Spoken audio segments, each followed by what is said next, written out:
अस्सलाम वालेकुम नाज़रीन, एक नई वीडियो में हूँ शामतीत। आज की वीडियो में आपके साथ शेयर करने वाली हूँ बहुत ही आसान और सादा सा और बहुत ही ताकतवर हलवे की एक रेसिपी।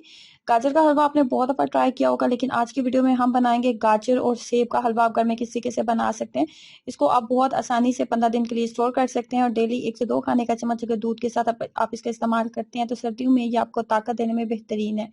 तो इसको बनाने के लिए पीले सेब का इस्तेमाल किया जाता है, जो या तो ग्रीन सेब का आपने इस्तेमाल करना होता है या फिर इस तरह का जो पीला थोड़ा सेब होता है ना, इस तरह का इस्तेमाल करना होता है।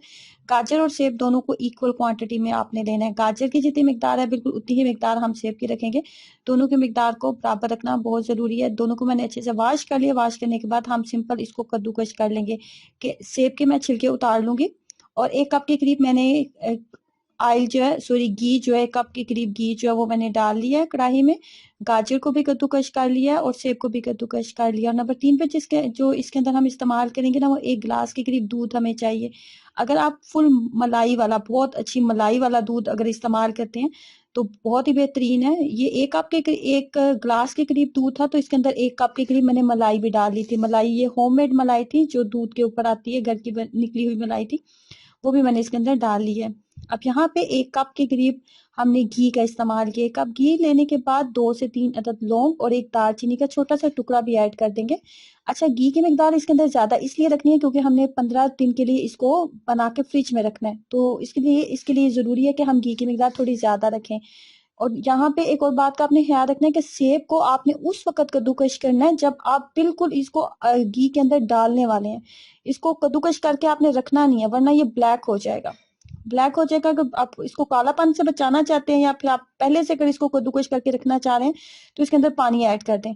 लेकिन जब फिर आपने घी के अंदर डालना है तो पानी आपने अच्छे से स्टेन कर लेना है। उसके बाद आपने सेब को इसके अंदर डालना है। तो गाजर और सेब दोनों को अच्छे से हमने इसकी बुनाई कर लेनी है, इतनी देर तक कि फाइनली कुछ इस तरह की इसकी लुक हो जानी चाहिए। और उसके बाद क्या करेंगे जी, इसके अंदर हमने वो जो फुल फैट मिल्क था ना, वो हमने ऐड कर दिया था। 1 कप के करीब मेरे पास मलाई थी और 1 गिलास के करीब दूध था। 1 कप मलाई और 1 गिलास दूध था। ये मलाई जो है ये घर के दूध की निकली हुई थी, बाजारी मलाई का इस्तेमाल मैंने नहीं किया। अब हमने इसको मीडियम फ्लेम के ऊपर रख के कुक करना है अच्छे से, कि ये जो आपको दूध और मलाई नजर आ रही है ना, ये अच्छे से ड्राई हो जाए। जैसे ये 80% ड्राई हो जाएगा ना, तो इसके अंदर हमने चीनी ऐड कर देनी है। चीनी मैंने आधा कप के करीब ऐड की थी, जो कि एक नॉर्मल मीठा था। अगर आप ज्यादा मीठा खाते हैं तो आप अपने टेस्ट के अकॉर्डिंग एडजस्ट कर सकते हैं। अच्छा, मैंने तो इसके अंदर मलाई डाली है, इसलिए मैंने इसके अंदर कोई कंडेंस्ड मिल्क, कोई मिल्क पाउडर, कोई खोया ऐड नहीं किया। अगर आपने मलाई नहीं डाल रहे तो आप इसके अंदर मिल्क पाउडर ऐड कर सकते हैं, कंडेंस्ड मिल्क ऐड कर सकते हैं। कंडेंस्ड मिल्क ऐड कर रहे हैं तो फिर चीनी डालने की जरूरत नहीं होती। या फिर अगर खोया आप डालना चाहें तो वो आप डाल सकते हैं। आप अपनी जेब के अकॉर्डिंग कुछ भी इसके अंदर कर सकते हैं।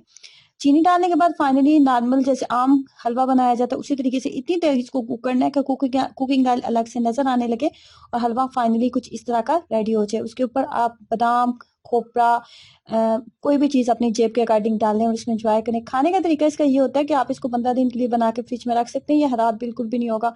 डेली 1 से 2 खाने का चम्मच आप लें, इसको गर्म करें और दूध के साथ इसको एंजॉय करें।